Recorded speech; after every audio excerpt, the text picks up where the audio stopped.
നമസ്കാരം. അങ്ങനെ ഗ്രൂപ്പ് സ്റ്റേജിലെ ഇന്ത്യയുടെ അവസാനത്തെ മത്സരം കഴിഞ്ഞിരിക്കുകയാണ്. വേഴ്സസ് നെതർലാൻഡ് ആയിരുന്നു. ഇന്ത്യ അത്യാവശ്യം കുഴപ്പമില്ലാത്ത രീതിയിൽ വിൻ ചെയ്തു.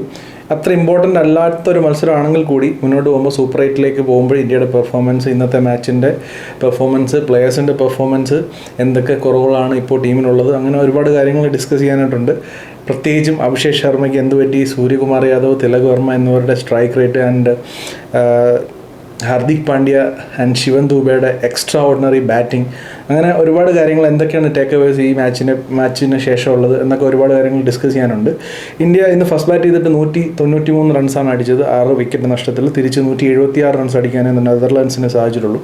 ബാറ്റിങ്ങിൻ്റെ കാര്യം പറയുകയാണെന്നുണ്ടെങ്കിൽ അതിന് തന്നെ അഭിഷേക് ശർമ്മ വീണ്ടും ഒരു ഡക്കായിരിക്കുകയാണ്. അഭിഷേക് ശർമ്മ ഇപ്പോൾ കണ്ടിന്യൂസ് ആയിട്ട് എനിക്ക് തോന്നുന്നു 3-4 കളികളിൽ മൊത്തം 5-6 കളികളിൽ 4 ഡക്കോ എന്തോ അഭിഷേക് ശർമ്മ ആയിട്ടുണ്ട്. സോ എല്ലാവരും ഇങ്ങനെ പല സൈഡിൽ നിന്ന് വിമർശനങ്ങളുടെ ഒരു ചെറിയ രീതിയിൽ തുടങ്ങുന്നുണ്ട്. കാരണം അഭിഷേക് ശർമ്മ അങ്ങനെ വിമർശിക്കേണ്ട കാര്യമില്ല. ഇന്ത്യയുടെ ഒരു ഏറ്റവും അറ്റാക്കിംഗ് ആയിട്ടുള്ള ഒരു ഓപ്പണറാണ്. ഇന്ത്യക്ക് ഒരു കഴിഞ്ഞ 2 വർഷത്തെ ഒരു പെർഫോമൻസ് എടുത്ത് നോക്കുകയാണെന്നുണ്ടെങ്കിൽ ഇന്ത്യയുടെ ഏറ്റവും വലിയ കുന്തമനാണ് അഭിഷേക് ശർമ്മ എന്ന് പറയുന്നത്. അഭിഷേക് ശർമ്മയുടെ ബലത്തിലാണ് പല ഇന്നിങ്സുകളും ഇന്ത്യ 200+ അടിച്ചിട്ടുള്ളത്. ആ ഒരു സ്റ്റാർട്ട് കിട്ടിയിട്ടുള്ള മത്സരങ്ങളെല്ലാം ഇന്ത്യ നന്നായിട്ട് പെർഫോം ചെയ്തിട്ടുണ്ട്. സോ അങ്ങനെയുള്ള ഒരു സാഹചര്യത്തിൽ കുറച്ച് മാച്ചുകളിൽ ഇങ്ങനെ ഡക്കായി പോകുമ്പോഴത്തേക്ക് അത്ര വെറിയുണ്ടെന്ന് ചെയ്യേണ്ട കാര്യമുണ്ടെന്ന് എനിക്ക് പേഴ്സണലി തോന്നുന്നില്ല. കാരണം എന്താണെന്ന് വെച്ചാൽ ഹി വിൽ കം ബാക്ക്. ആകെ ചെയ്യേണ്ട ഒരു കാര്യം എന്താണെന്ന് വെച്ചാൽ ഫോം ഔട്ട് ആവുന്ന സ്വാഭാവികമാണ്. നമ്മൾ സഞ്ജു സാംസൺ ഫോം ഔട്ട് ആവുന്നുണ്ട്. വളരെ വേറെ വിചിത്രമായിട്ടുള്ള കാര്യം, ഇന്ത്യയുടെ ഏതെങ്കിലും ഒരു ഓപ്പണറെ എപ്പോഴും ഫോമായി നിൽക്കത്തുള്ളൂ എന്നുള്ളതാണ്.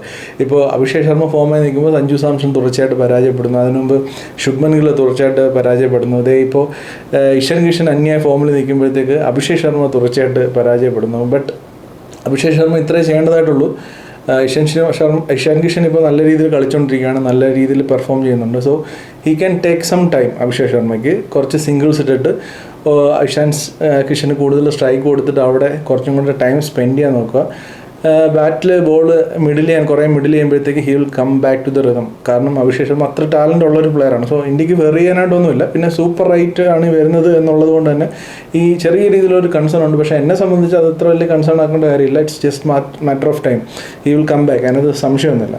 പിന്നീടുള്ള ഇന്ത്യയുടെ ഒരു പ്രശ്നം ഇന്ന് മാത്രമല്ല, പാകിസ്ഥാനായിട്ടുള്ള മാച്ചിലൊക്കെ നമ്മൾ കണ്ടൊരു പ്രശ്നം, മിഡിൽ ഓവേഴ്സിൽ സ്ലോ ആവുന്നതും സൂര്യകുമാർ യാദവ്, തിലക് വർമ്മ എന്നിവരുടെ strike rate. Suryakumar Yadav specifically ഇന്നത്തെ മാച്ചിൽ, തിലക് വർമ്മ കുറച്ചും മത്സരങ്ങളായിട്ടുള്ള സ്ട്രൈക്ക് റേറ്റ്.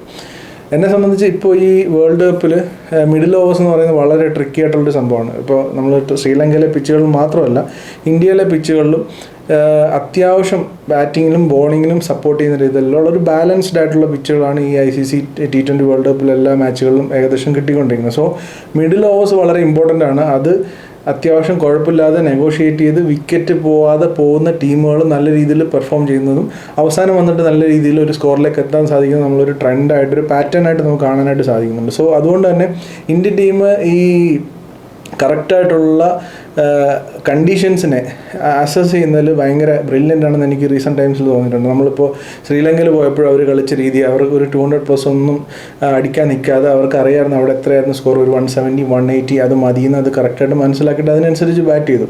അപ്പോൾ ഇത്രയും നാൾ അടിച്ചു വന്ന ഭയങ്കര ഇൻറ്റൻറ്റ് കാണിച്ചിരുന്ന ഒരു ടീം ICC വേൾഡ് കപ്പിലേക്ക് വന്നപ്പോഴത്തേക്ക് പിച്ചുകളുടെ സ്വഭാവം മാറി, ഒരു 200+ വരുന്ന പിച്ചുകളല്ല ഉള്ളതെന്ന് മനസ്സിലാക്കിയിട്ട് അതിനനുസരിച്ച് അഡാപ്റ്റ് ചെയ്യുക എന്ന് പറയുന്നത് ഒരു പോസിറ്റീവായിട്ടുള്ളൊരു കാര്യമായിട്ടാണ് എനിക്ക് തോന്നുന്നത്. ആൻഡ് ഈ സൂര്യകുമാർ യാദവും തിലക് വർമ്മ അതിനനുസരിച്ചാണ് കളിക്കുന്നത്. മാനേജ്മെൻറ്റ് ഇൻസ്ട്രക്ഷൻ പ്രകാരം അല്ലെങ്കിൽ അവരുടെ ടീമിൻ്റെ പ്ലാൻ പ്രകാരമാണ് മിഡിൽ ഓവേഴ്സ് ഈ രീതിയിൽ കളിച്ച് പോകുക എന്നുള്ളത് അവരുടെ ടീമിൻ്റെ മൊത്തത്തിലുള്ള സ്ട്രാറ്റജി ആയിട്ടാണ് എനിക്ക് തോന്നുന്നത്. സോ അതിനകത്ത് വലുതായിട്ട് വെറിയേണ്ടതായിട്ടില്ല.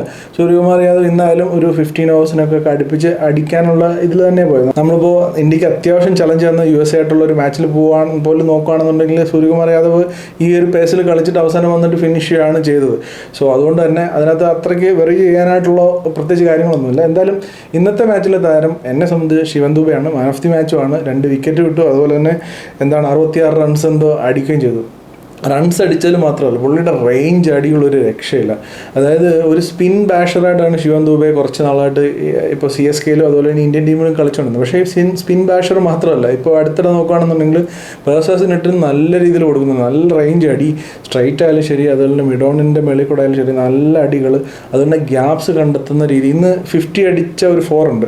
50 അടിച്ച 4 അത്രയും നേരം കളിച്ചുകൊണ്ടിരുന്ന പോലെയല്ല, ഒരു കവറിൽ കൂടെ ഒരു ബൗണ്ടറി അടിച്ചു ഗ്യാപ്പ് കണ്ടെത്തിയിട്ട്. അതൊക്കെ ശിവൻ ദൂബെയുടെ ആസ് എ ബാറ്റ്സ്മാൻ എത്രമാത്രം എക്സ്പീരിയൻസ്ഡ് ആയി എത്രമാത്രം ഇമ്പ്രൂവ് ആയിട്ടുണ്ട് എന്നുള്ളൊരു സൂചനകളാണ്. ഇപ്പോൾ റീസെൻറ്റ് ടൈംസ് നോക്കുകയാണെന്നുണ്ടെങ്കിൽ ഇമ്പോർട്ടൻറ്റ് മാച്ചുകളിലെല്ലാം ശിവൻ ദുബെ പെർഫോം ചെയ്തിട്ടുണ്ട്. അതൊരു 25-30. ഇപ്പോൾ ശിവൻ ദുബെ ഇന്ന് അടിച്ചത് കരിയറിലെ ഏറ്റവും ഹയസ്റ്റ് സ്കോറാണ് ശിവൻ ദുബെയുടെ. പക്ഷേ ഒരു മാച്ച് വിന്നിങ് പെർഫോമൻസ് എടുത്ത് നോക്കുകയാണെങ്കിൽ ഒരുപാട് ഉണ്ട് താനും. സോ ആ ഒരു 30s, 40s, 25s ഒക്കെ ഇന്ത്യക്ക് ഒരുപാട് വാല്യൂബിൾ ആയിട്ട് ശിവൻ ദുബെ നല്ല രീതിയിൽ ചെയ്തിട്ടുണ്ട്. അപ്പോൾ ഇന്നത്തെ ഹർദിക് പാണ്ഡ്യ അതുപോലെ തന്നെ ഇന്ന് കുറച്ച് സ്ലോ ആയിരുന്നു. Number of dot balls Hardik പാണ്ഡ്യയെ സംബന്ധിച്ച് പറയുന്ന ഒരു കാര്യം തന്നെയാണ്. പക്ഷേ ഇന്ന് അടിച്ച 2 6 ഉണ്ട്, പ്രത്യേകിച്ച് സ്ട്രൈറ്റ് ഒരെണ്ണം അടിച്ചൊരു 6 ഉണ്ട്.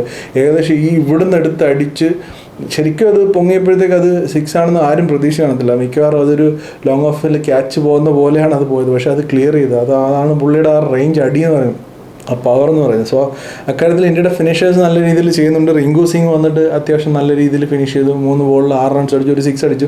സോ അതൊക്കെ ഇന്ത്യയെ സംബന്ധിച്ച് എല്ലാ കാര്യങ്ങളും ഭംഗിയായിട്ട് തന്നെ പോകുന്നു. പിന്നെ ചെറിയ ചെറിയ പ്രശ്നങ്ങൾ, അഭിഷേക് ശർമ്മയുടെ പ്രശ്നം, ഇങ്ങനെയൊക്കെയുള്ള കാര്യങ്ങളുള്ളൂ. ബോളിങ്ങിലേക്ക് വന്നു കഴിഞ്ഞാൽ വരുൺ ചക്രവർത്തി എക്സലൻ്റ് ആയിട്ട് ബോൾ ചെയ്തു, 3 വിക്കറ്റ് ഇട്ടു. ബൂമറ നന്നായിട്ട് ബോൾ ചെയ്തു. ഹാർദിക് പാണ്ഡ്യ കുറച്ച് എക്സ്പെൻസീവായി. അവർ നന്നായിട്ട് ഫൈറ്റ് ബാക്ക് ചെയ്തു നെതർലാൻഡ്. ബട്ട് ഇന്ന് വാഷിങ്ടൺ സുന്ദറിനെയാണ് പരീക്ഷ 4 ഓവർ കൊടുത്ത് 9 റൺസ് വെച്ച്, വിക്കറ്റൊന്നും കിട്ടിയില്ല, 9 റൺസ് വെച്ച് അടിച്ചു. അങ്ങനെ ഇന്ത്യ ഒരു സൂപ്പർ 8ലേക്ക് കടക്കുമ്പോൾ ചെറിയ ചെറിയ പരീക്ഷണങ്ങളും ചെറിയ ചെറിയ കാര്യങ്ങളൊക്കെ ആയിട്ട് ഇങ്ങനെ പോകുന്നതേ ഉള്ളൂ. ഇതിനകത്ത് മിഡിൽ ഓവേഴ്സിലെ കാര്യം പറയുകയാണെന്നുണ്ടെങ്കിൽ 2 പേരുടെ നെതർലൻഡ്സിൻ്റെ ഇന്ത്യയുടെ ഇന്നിങ്സ് എടുത്ത് നോക്കുകയാണെന്നുണ്ടെങ്കിൽ ഇന്ത്യയുടെ ഇന്നിങ്സിൽ ആ മിഡിൽ ഓവേഴ്സിൽ 2 വിക്കറ്റേ പോയിട്ടുള്ളൂ 15 ഓവർ വരെ. അതായത് പവർ പ്ലേ കഴിഞ്ഞിട്ട് 15 ഓവർ വരെ. അതേസമയം നെതർലാൻഡ്സിന് നോക്കുകയാണെന്നുണ്ടെങ്കിൽ പവർ പ്ലേ കഴിഞ്ഞിട്ട് 15ാമത്തെ ഓവറിനുള്ളിൽ 5 വിക്കറ്റ് നഷ്ടപ്പെട്ടു. So that's a big difference. ഈ ഒരു പാറ്റേൺ നമ്മൾ ഈ T20 വേൾഡ് കപ്പിൽ ഉടനീളം തുടങ്ങിയപ്പോൾ തൊട്ട് കാണുന്നുണ്ട്. അതായത് മിഡിൽ ഓവേഴ്സിൽ അധികം വിക്കറ്റ് നഷ്ടപ്പെടുന്ന ആൾക്കാർക്ക് നല്ലൊരു സ്കോറിലേക്ക് എത്താൻ പറ്റാതിരിക്കുക എന്നുള്ളൊരു പാറ്റേൺ. അതേസമയം മിഡിൽ ഓവേഴ്സിൽ വിക്കറ്റ് നഷ്ടപ്പെടാതെ അഡ്ജസ്റ്റ് ചെയ്ത് കളിക്കുന്ന ആൾക്കാർക്ക് പിന്നീട് വന്ന് നല്ല രീതിയിൽ ഫിനിഷ് ചെയ്യാൻ പറ്റുന്ന രീതിയിൽ. സോ അതൊക്കെ തന്നെയാണ് ഇന്ത്യയുടെ ടേക്ക് അവേ എന്ന് പറയുന്നത് ഈ മാച്ചിൽ നിന്നുള്ളത്. ഇനി സൂപ്പർ 8ലേക്ക് പോകുമ്പോൾ സൗത്ത് ആഫ്രിക്കയാണ് ഇന്ത്യയുടെ എതിരാളി.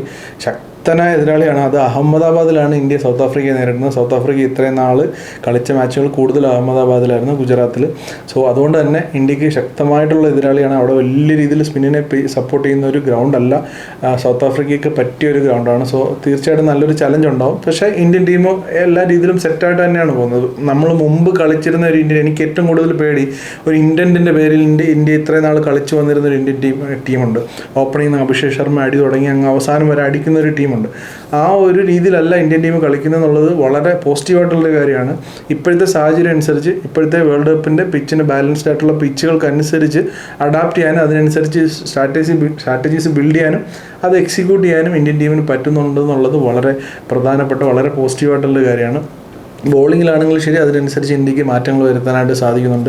ബാറ്റിങ്ങിലാണെങ്കിലും ശരി അതിന് സാധിക്കുന്നുണ്ട്. അത്ര നല്ല രീതിയിൽ ഇന്ത്യയുടെ മാനേജ്മെൻറ്റ് അല്ലെങ്കിൽ പുറകിലുള്ള ബാക്ക് എൻഡിലിരിക്കുന്ന ആൾക്കാർ അത്ര രീതിയിൽ അത് അനലൈസ് ചെയ്യും, അതിനനുസരിച്ച് അവർ പഠിക്കുകയും കാര്യങ്ങൾ ഇംപ്ലിമെൻ്റ് ചെയ്യുകയൊക്കെ ചെയ്യുന്നുണ്ട് എന്നുള്ളതാണ് ഇന്ത്യയുടെ ഏറ്റവും പ്രൊഫഷണലിസത്തിൻ്റെ ഏറ്റവും വലിയ ഇത്. പിന്നെ എക്സിക്യൂട്ട് ചെയ്യുന്ന കാര്യത്തിൽ ചില വീഴ്ചകളൊക്കെ, അഭിഷേക് ശർമ്മയുടെ കാര്യം, ഫോമിൻ്റെ കാര്യം, അല്ലെങ്കിൽ കുറച്ച് ബോളേഴ്സ് ഏതെങ്കിലും 1-2 ബോളേഴ്സ് എക്സ്പെൻസീവ് ആവുന്ന കാര്യം, അല്ലെങ്കിൽ സ്ട്രൈക്ക് റേറ്റിൻ്റെ കാര്യം, ഇതൊക്കെ അഡ്ജസ്റ്റ് ചെയ്യാവുന്നതാണ്. End of the day match ജയിക്കുക എന്നുള്ളതാണ്. ടഫ് കണ്ടീഷൻസിലൂടെ തന്നെ ഗ്രൂപ്പ് സ്റ്റേജിൽ കടന്നു പോകുക എന്ന് പറയുമ്പോൾ സൂപ്പർ 8ലേക്ക് പോരുമ്പോഴത്തേക്ക് ഇന്ത്യക്ക് നല്ലത് തന്നെയാണ്. കുറച്ച് ടൈറ്റ് മാച്ചസ് ഒക്കെ കിട്ടുന്ന, അല്ലെങ്കിൽ പാച്ചസിൽ ഈ കളിച്ച എല്ലാ ടീമുകളും, നമീബിയ ആണെങ്കിലും നെതർലാൻഡ് ആണെങ്കിലും പാകിസ്ഥാൻ ആണെങ്കിലും അതുപോലെ തന്നെ ഇവരെല്ലാം ഇന്ത്യക്ക് ചലഞ്ച്, USA ആണെന്നുണ്ടെങ്കിൽ ഇന്ത്യക്ക് ചില പാർട്ടുകൾ ഇന്ത്യക്ക് ചലഞ്ച് തീർച്ചയായിട്ടും കൊടുത്തിട്ടുണ്ട്. അതിനെ ഓവർകം ചെയ്യാൻ പറ്റി ഈ ഇന്ത്യൻ ടീമിന് എന്നുള്ളതാണ്.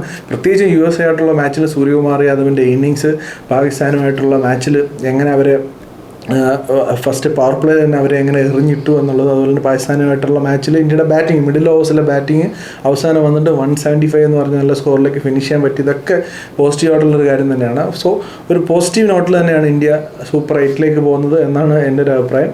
അപ്പോൾ നമുക്ക് എന്തായാലും കാണാം. സൂപ്പർ 8ലേക്കുള്ള മാച്ചിലേക്ക് വരുമ്പോൾ എല്ലാ മാച്ചിനും പ്രിവ്യൂ, അതുപോലെ തന്നെ എല്ലാ മാച്ചിൻ്റെ റിവ്യൂ ചെയ്യണമെന്ന് തീർച്ചയായിട്ടും ആഗ്രഹമുണ്ട്. അപ്പോൾ മറ്റൊരു ക്രിക്കറ്റ് റിലേറ്റഡ് വീഡിയോയിൽ വീണ്ടും കാണുന്നതിന് വരെ ബൈ.